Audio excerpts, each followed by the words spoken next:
Are you a real estate investor and you're still struggling to get your very first deal because you simply don't have the funding for your real estate deals? Or are you a wholesaler and you're doing deals and you've collected some assignment fees, but there's some deals you want to stay in and you just don't have the funding to stay in the deals? Or are you a seasoned real estate investor and you've done a ton of deals, but you're just sick and tired of paying high interest rates or hard money loans, and you just really want to get some funding for your deals with cheap interest rates? Well, if you answered yes to any of those three questions, don't go anywhere because I'm getting ready to plug you into the money right now.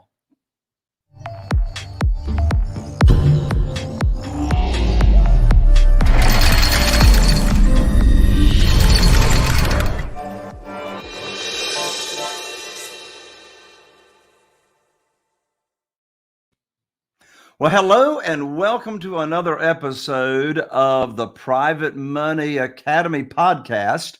I'm Jay Conner, also known as the Private Money Authority, and your host here on the show. Well, if you're brand new to the show, you know, or if you're brand new, you may not know that I always have just amazing guests and experts that join me here on the show. Today is no exception, but before I introduce my guest today, I promised you just a moment ago that I was going to plug you into the money. Well, what in the world am I talking about? Well, again, if you're a new real estate investor struggling to get funding for your deals, or you're a wholesaler and you want to stay in some deals, but you just haven't had the funding, or you're a seasoned real estate investor and you want to do more deals, but you're just sick and tired of high interest rates, well, I've got the solution for you right here today with a free gift. I've just released my brand new book, which is titled Where to Get the Money Now, How and Where to Get Money for Your Real Estate Deals Without Relying on Traditional or Hard Money Lenders. And this will take you through step by step, the 5 steps of how I was able to get over $2 million in funding in less than 90 days when I lost my lines of credit all the way back to 2009. So the book is free, just cover delivery. You can claim your free copy at www.jayconner.com/book, BOOK, and I'll get that autograph for you and rushed right out the door. Again, that's jayconner, JAYCONNER.com/book. Also, your reviews and ratings of the show mean a lot to me, and I really need your help on getting this fantastic and amazing information and training out to as many real estate investors as we can. So if you would take just a quick second, like, share, subscribe, rate, and review. I love those 5-star reviews, and that would mean a lot to me if you would help me out on getting this information out. Well, my guest that I have today is a seasoned real estate investor. In fact, very, very experienced with over 30 years of experience in the business. And he has successfully created several businesses actually in the real estate industry that covers just a few of the topics that he's done is land acquisitions, development management, construction, and big time renovations and rehabbing. As you all know, here in Eastern North Carolina, my wife, Carol Joy, and I have been investing full time since 2003. And in our little area, we've rehabbed about 450 houses.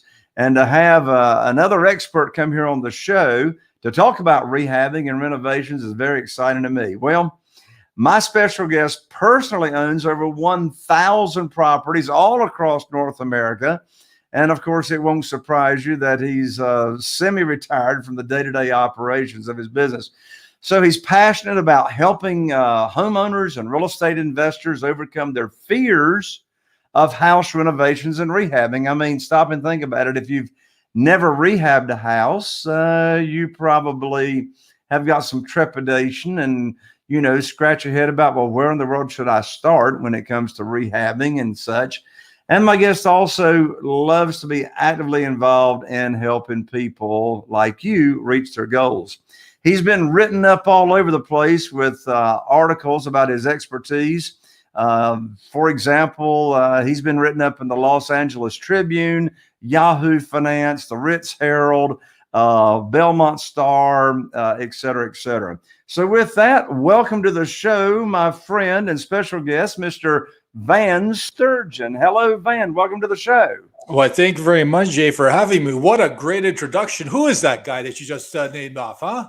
I know it. I know it. Well, everybody already wants to know where you're originally from with that such romantic and emotional and a passionate accent, right? Well, I am born and raised in Chicago, and then I spent half my life over there, and I moved up to Toronto, Canada, and I spent time over there as well. So I'm a bit of a mutt. I'm a mixture of a bunch of things.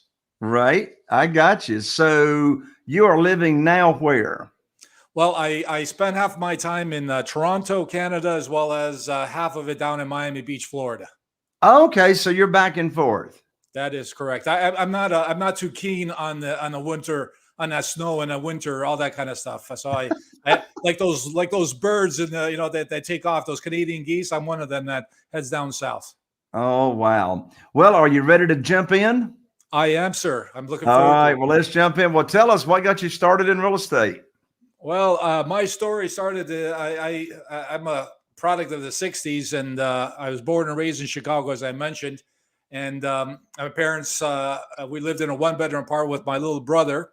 And what happened was my parents were trying to save up their money to buy their first home, their dream home. And ultimately, what ended up happening was they discovered that the apartment building that they were renting from was actually had gone up for sale. So instead of buying their dream home, they put down their down payment, borrowed a bunch of money from friends and family, and became landlords instead of homeowners. And that's how got me introduced into multifamily or into real estate.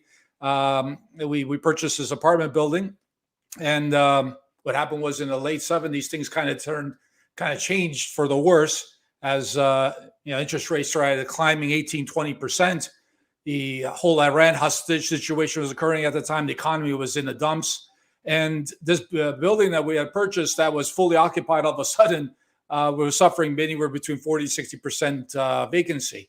And so as a family, we had to do everything we could to try to survive and hold on to that investment. And so we ended up doing everything ourselves, whether it's painting, plastering, cleaning toilets, and God knows how many toilets I've cleaned in my life. Whatever it took to be able to hold on to that building and survive, we did as a family. And so ultimately, we were able to get through that early part of the late '70s, early '80s, and it was a great investment that my parents made. Eventually went off to university, graduated, and I could have gone off and become a lawyer, but I decided that I wanted to get it back into construction, renovation. That was really my calling. I really enjoyed it. And so I broke the bad news to my parents because they were hoping that their boy would have become that type of cat with the three-piece suit and alligator shoes. I wasn't a lawyer. I decided I wanted to get into general contractors. So that's what I did. I opened up my business over there in Chicago. And as slowly but surely over a period of time, I started to grow my business and was successful. I was lucky in that I got in at the right time. But I kept running into the same cats, so same individuals, these real estate investors who would buy properties, renovate them, flip them, buy properties, hold on to them, create a portfolio. And that's when I started transitioning to doing that as well. So I had my general contracting business. It was growing and prospering, but I also started doing flips and then moved on to actually creating a real estate portfolio. So that's where I have been. I got you. So your rehabbing and renovation experience, have you focused over the years more on rehabbing single family houses or commercial properties such as, apartments? Be honest with you, I've renovated, and I still do through my renovation companies. Also have a restoration company. I do both. I do multifamily all the way down to commercial properties to single family homes.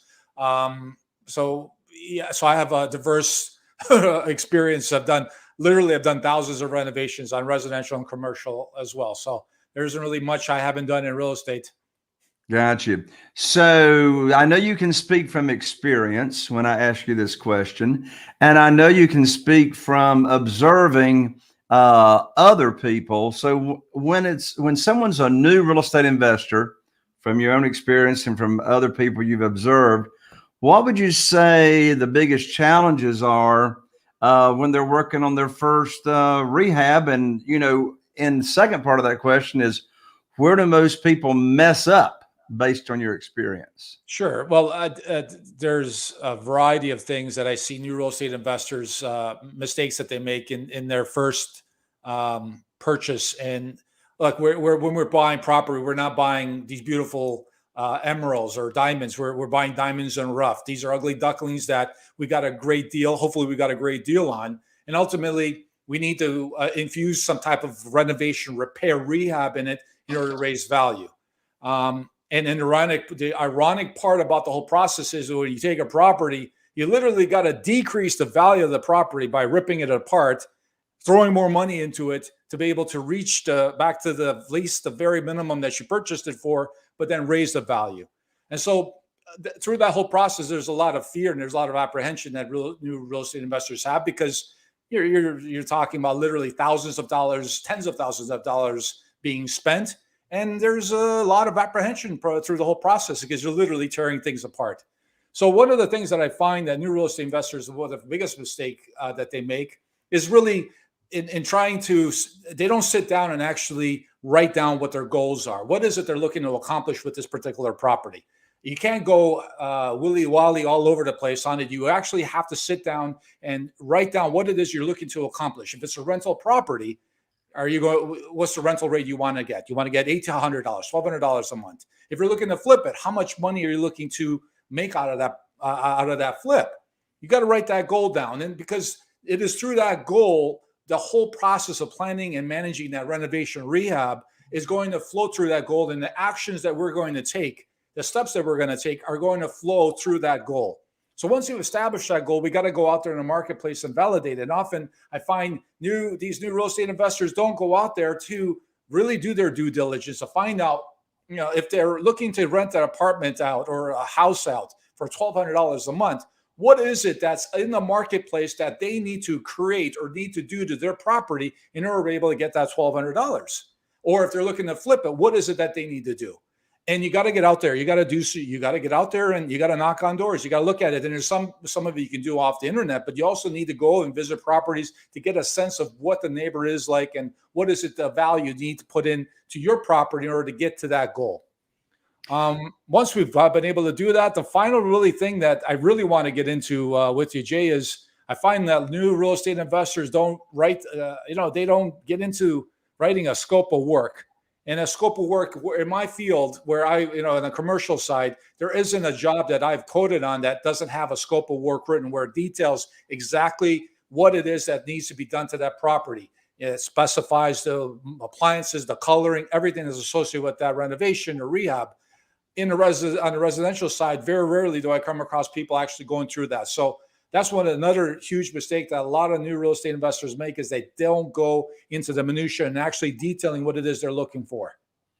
Yes. So you mentioned a moment ago setting a renovation goal. In other words, what is it you want to accomplish with this property? Do you recommend setting that renovation goal before you go under contract, before you close? What's the timeline through the process that the real estate investor should go through the renovation goal or establish the goal? Well, both actually. I think that in the process of you trying to determine whether a property is a deal, you got to have a good sense of what's out there in the marketplace and compare that to what market value is. But once you've actually acquired a property, put it on contract, then you really got to fine tune that goal and really make sure that it is that if you're going into the property looking to flip it, then you need to actually go out there and validate that, what the numbers are, and what is it that you need to do to this property in order to be able to get to that dollar value. So if you're looking to make $40,000 on that flip, well, you got to get out there and figure out what it is that you need to put in this property to get to that $40,000. Yeah, you bring up a really, really good point because, with every property, at least as far as single family properties go, we always have multiple exit strategies that we can choose from, right? So, for example, case in point as to what you're talking about, Van, I personally went and looked at a house last night at 6:30 p.m. After my wife, Carol Joy, and I just flown back in from Ketchikan, Alaska. Time to go look at houses, right? So I went and looked. Well, my contractor had already been and looked, and if I'm going to flip the house and get top retail, it's going to take almost $30,000. Well, the numbers aren't going to work to do that. So my other strategy in looking at the property last night was, well, wait a minute. Can I buy it subject to the existing note using the seller's mortgage and sell it on rent to own and not touch the house? Can I just sell it out on rent to own and not do it? And when I went and looked, now I can get the numbers to work. We just got to negotiate with the seller for them to take our offers. So I just wanted to give a little color to what you said. Part of that renovation goal, knowing what your strategy, what your exit strategy want to be, it's always very helpful in my experience to have backup other exit strategies you can look at instead of just being pigeonholed into one. Like if my only exit strategy is I got to make this house look absolutely drop dead gorgeous and sell it retail in the multiple listing service. If I'm only looking at that exit strategy, I'm going to miss out on some deals. Would you agree with that? Absolutely. And it goes to show you experience of what you just said goes a long way. Absolutely. I never go into any purchase property without having multiple exit strategies on that property, whether it's on the renovation side or whether it's on the actual acquisition itself and how to structure that. Like there's situations where I purchase property where for whatever reason I've gotten too far into for some reason. And then I've had to transition into actually creating some other value. For example, finishing a basement, turning that into an in-law suite where I can rent the basement out and rent the upstairs separately, adding additional rental income. These are the types of things. Or if there's additional land on that property, sever it, selling that parcel of land, adding value to the whole transaction. Those are the types of things that you're talking about. I totally agree. You got to do that. You got to have multiple exit strategies. Excellent. Now, you mentioned a phrase a moment ago, and you said you wanted to dive into this, and I'm really glad you do, because this is something that particularly all new real estate investors that are interested in rehab need to hear, and that's the scope of work. So first of all, Van, tell the audience, what's the definition of scope of work? Let's not assume that we're all speaking the same language. So what is scope of work? What does a scope of work look like? And then after you define it, please tell everyone, how do you go about creating the scope of work? Sure. Well, a scope of work is an actual document that is created. And within that document, you'll have pictures, drawings, diagrams, specifications of exactly what it is that you're looking to accomplish in this renovation rehab of this property. On the commercial side, typically architects, interior designers, engineers are the ones who create this scope of work, and then it goes out to tender. And then once contractors or tradespeople receive that document, there are specific sections within that scope of work that they read, they digest, and then they submit their quotes and estimates based on that scope of work. On the residential side, hardly that's ever the case. And in fact, the scope of works that I've really seen are really checklists from what I've seen out there. And they're not really truly scopes of work that can be and should be used in the process of getting contractors and tradespeople to put their estimates or quotes together and send them to you. Ultimately, if you don't have a document, how is it that you expect contractors and tradespeople to be able to price out work associated with your project if you don't have something in writing? Like literally, I've had conversations with new real estate investors where they've gone through the process of contacting 20 some odd contractors and tradespeople, and only 3 or 4 show up. And of those 3 or 4 that show up, only 2 or 3 give them quotes or estimates on the work. And the reason for that is that good general contractors, good tradespeople really want something in writing to be able to know exactly what it is that this client of theirs or potential client wants to accomplish within their property. Nobody wants to get into this whole gray area of trying to figure it out along the way because there's no money in it. I, speaking as a general contractor who's done thousands of renovations, will walk away from people if they don't know what they're looking for, because I know the name of the game for me to be able to profit the most is to have high turnover. Quickly go into a project, complete it, move on to the next one, move on to the next one, move on to the next one. And by virtue of me being bogged down and having to handhold a person, figure out what it is they're looking to accomplish in this renovation rehab is not good business for me. So if I see somebody who's got a document, who's got a scope of work associated, it goes exactly what it is they're looking for in terms of the renovation rehab of their property, then I'm more inclined to be interested in quoting it and being aggressive on that quote, because I want to deal with professional people. And oftentimes, a lot of new real estate investors scratch their head and wonder, why is it that these contractors, tradespeople don't call me back or price out or give me quotes?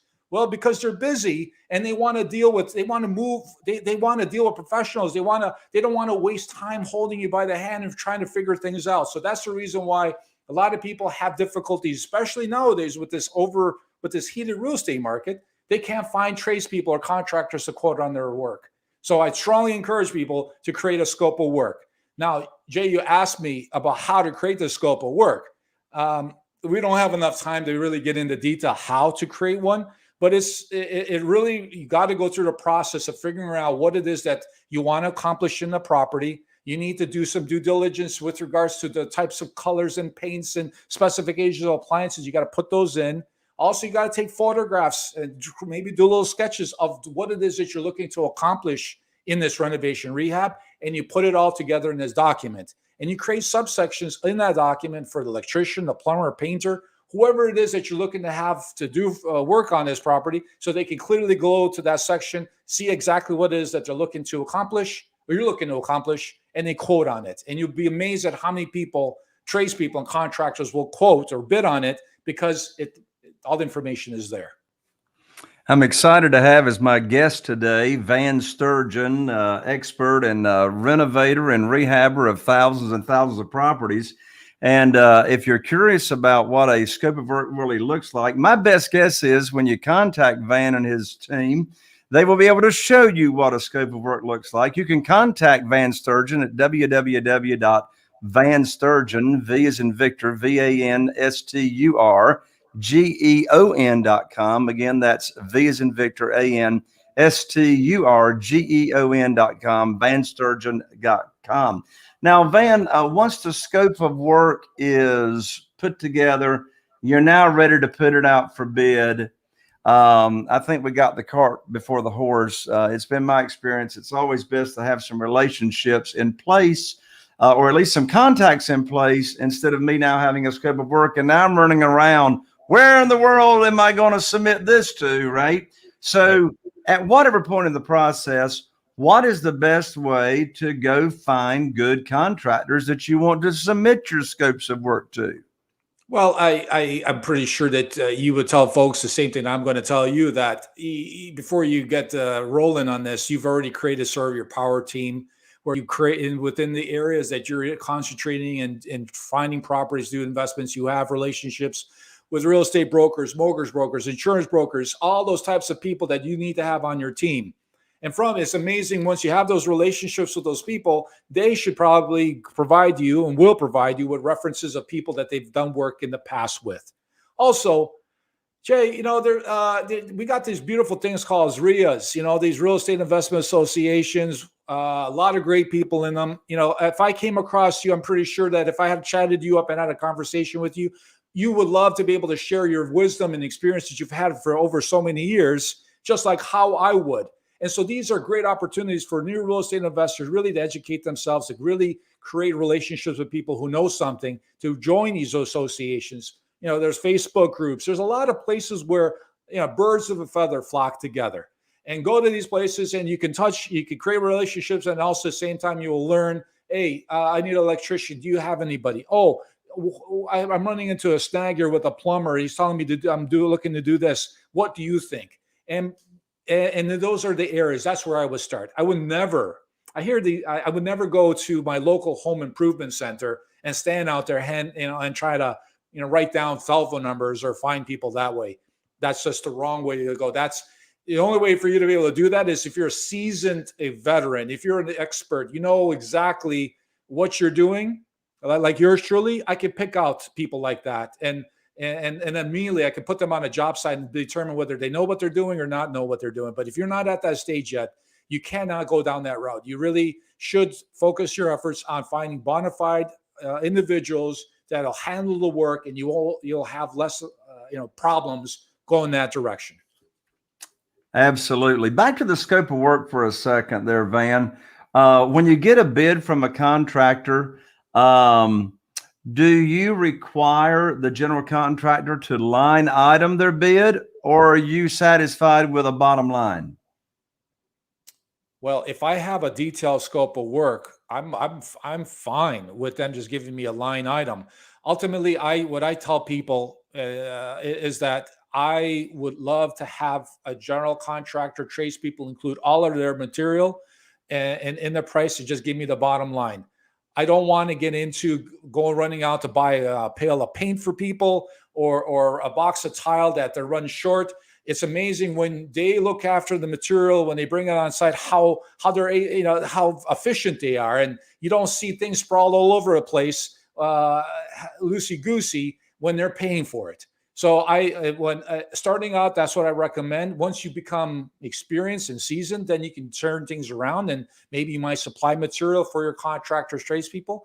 But in the early stages, when you're starting off, I strongly suggest you just get the bottom line. You have a detailed scope of work, which is included as part of the quote and contract that exists with your contractor tradesperson. And then you get a bottom line number, and that's all. Move on. When you're brand new as a real estate investor, what percentage deposit up front should they expect to hear from qualified general contractors, say for their first deal or two? Well, I get this question asked often, and my what I suggest to people is try to minimize that dollar amount as least amount as possible. And as far as if that money is going toward the purchase of materials, I would even go to the extent of purchasing the materials and having that under my name somehow structured in that way. Legally, you want to do that because then you retain ownership of the materials instead of in the ownership of that general contractor tradesperson. But I try to minimize the amount of money put down. And I understand that there's been a going trend, especially now because of this real estate market, how heated it is, and everybody's running, that more and more people are looking for deposits, especially these tradespeople and contractors. But I try to minimize that of dollar amount. In fact, not give any. Like none of these guys, like when you walk into McDonald's, yes, you're going to give your $10 over to purchase that hamburger, and you step aside and wait for it to be made. But none of these guys are McDonald's. So this whole notion that me paying up front for these contractor tradespeople to reserve them or for them to go to my job is something that I try to avoid as best, and I encourage people to avoid as best they can. They don't need to get 50%. I've heard some outrageous sums of money, 50, 80% up front. And that's no way to do business, because guess what? You've lost control. Jay, you've lost control. When you've overpaid your contractor tradesperson, you've lost control, because then they can jerk you around. They can go now, they started your job and they got another job that they got to run off to. They're going to go run off to do that one. And they'll tell you they'll be there, they'll be back at your place in a couple of days. It turns into being a couple of weeks. And who's paying for that? But you've already paid them. So they got you in a headlock, and you got no wiggle room. If you got them coming to you every week or 2 weeks with an invoice to pay them, trust me, I got control. They're going to show up on my job site. They're going to finish their work, and then they're going to go take advantage of somebody else's good graces, but they're not going to do that with me. So that's part of the seasoning and the experience that you and I have. That fortunately, you can't buy that in a book. You can't, download it in a YouTube video and watch it. These are types of things that I could tell you thousands of stories that I come across of situations where, it's just experience. So. Absolutely. Well, when you talk about maintaining control, one way that I learned the hard way years ago is I never write that final check to the general contractor, that final draw, until my realtor, who's going to be selling that house, does a walkthrough and does their punch list. Then we get the final punch list, and then we pay that final check. So speaking of these contractors, Van, what is it that a real estate investor should do to make sure that the contractors that they're working with are qualified? And what are the qualities that you want to look for in a contractor? Well, obviously, when you come across a contractor or tradesperson, hopefully you've got them from references that you've received from people that you trust. But even in those situations, you still need to go out there and you need to do your due diligence. You need to go visit their job sites of a current job site that they're working on. Find out what their condition is, and also hopefully you can get a hold of that principal of the person who that they're doing work for, to find out how this tradesperson contractor, how are they? Are they showing up on time? Are they happy with the service that they're being provided? And that's where you really need to start to figure out whether this is an individual that you want to do business with or you don't. Ultimately, it is a process where once you've been able to find those contractors and tradespeople that you want to do business with, then ultimately the process of trying to manage them is easy, because if you have a scope of work in place and you know the details associated with everybody's supposed to do, then you can then create a flow chart and create when it is that they're supposed to arrive and not arrive, and it flows beautifully. I don't know if I've answered your question. Sure. So do you recommend that real estate investors manage their own renovation? And if so, how do they go about doing that if they've got a general contractor hired? Well, I'm going to suggest that people don't hire a general contractor. And in fact, I suggest that they plan and manage their own renovation without a general contractor, and they could save anywhere between 30 to 50% on the whole renovation rehab budget. Like I don't, if you go follow the step-by-step process that I've just sort of touched on right now with you, you don't need a general contractor. You can handle this all on your own. It's just a matter of knowing how to plan and manage it. And there's tens of thousands of dollars that you can save.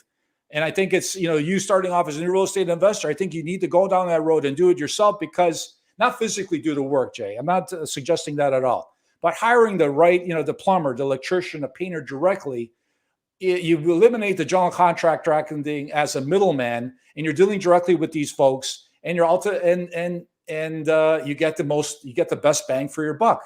And listen, at the end of the day, Jay, you gotta have that skill set. Just as important it is to find a great deal, it's also really great to be able to plan and manage your own renovation and minimize the rental budget as least amount as possible, because that's more money in your pocket. And if you don't have that skill set, it's a problem, because guess what? Tomorrow you're going to get a phone call and it says, "Hey, there's a great deal on this property." You get over there, and it's these properties we're looking at are ugly ducklings. And if you don't have a semblance or an understanding what it is, what kind of work you need to do in that property, how are you going to be in a position to be able to snap that deal up? You're going to call up your contractor friend. You're going to call up the property inspector to come over there. By the time they show up, that property is long gone. So you need to have that skill set. If you're going to be a successful real estate investor, be able to walk in, determine exactly what it is you need to do, what the value is, how long it's going to take, and bang that, and then make a decision whether you want to buy that property or not. Yeah, when I started out back in 2003, that year we only rehabbed 3 houses our first year into it. From 2003 up until just a few years ago, I've just been working with 2 different crew leaders, managing my own renovations through my project managers. But then a few years ago here in North Carolina, and I'm sure this varies from state to state, here in North Carolina, if a rehab is going to cost $30,000 or more, and it's not your primary residence, they will lock you up if you don't have a general contractor. Ask me how I know. But anyway, so I do both, adhering to the law here in North Carolina. And again, I know it varies from state to state. 30,000 or more, you got to have a general contractor involved, overseeing all that work. Under 30,000, you can use your own crews. But what I love about your advice, Van, is whether you're using general contractors or not, you need to know what those line item costs are by the tradesman. If you're getting plumbing done, what's that? If you're getting interior paint done, what's that? Exterior paint, what's that? LVP flooring, what's that? Otherwise, you're going to be taken to the cleaners. Van, wow, it's been exciting to have you here on the show. Parting comments to the audience. Well, I really appreciate the time that you've given me, and hopefully there's folks that will learn something about what I've been preaching. If they want to learn more about myself and the process of planning and managing a successful renovation rehab, I encourage them to go over to my website at vansturgeon.com. I've got a bunch of information there from articles I've written, podcasts I've been on, and also got a free training video that's on my website that people can watch to be able to give them a good understanding what it is that they need to do to plan and manage a successful renovation rehab, whether they use a general contractor or not. It really is a good process to get really to understand, be able to really navigate the difficult waters that everybody goes through when they purchase their first or second property and they got to do a substantial renovation rehab to it. That's awesome. Van, thank you so much for joining me. Thank you very much for having me, Jay. You betcha. There you have it, folks. Connect with Van Sturgeon at vansturgeon.com. So glad you enjoyed or joining me here on the episode. I'm Jay Connor, the Private Money Authority, wishing you all the best. Here's to taking you to the next level, and we'll see you right here on the next Private Money Podcast show.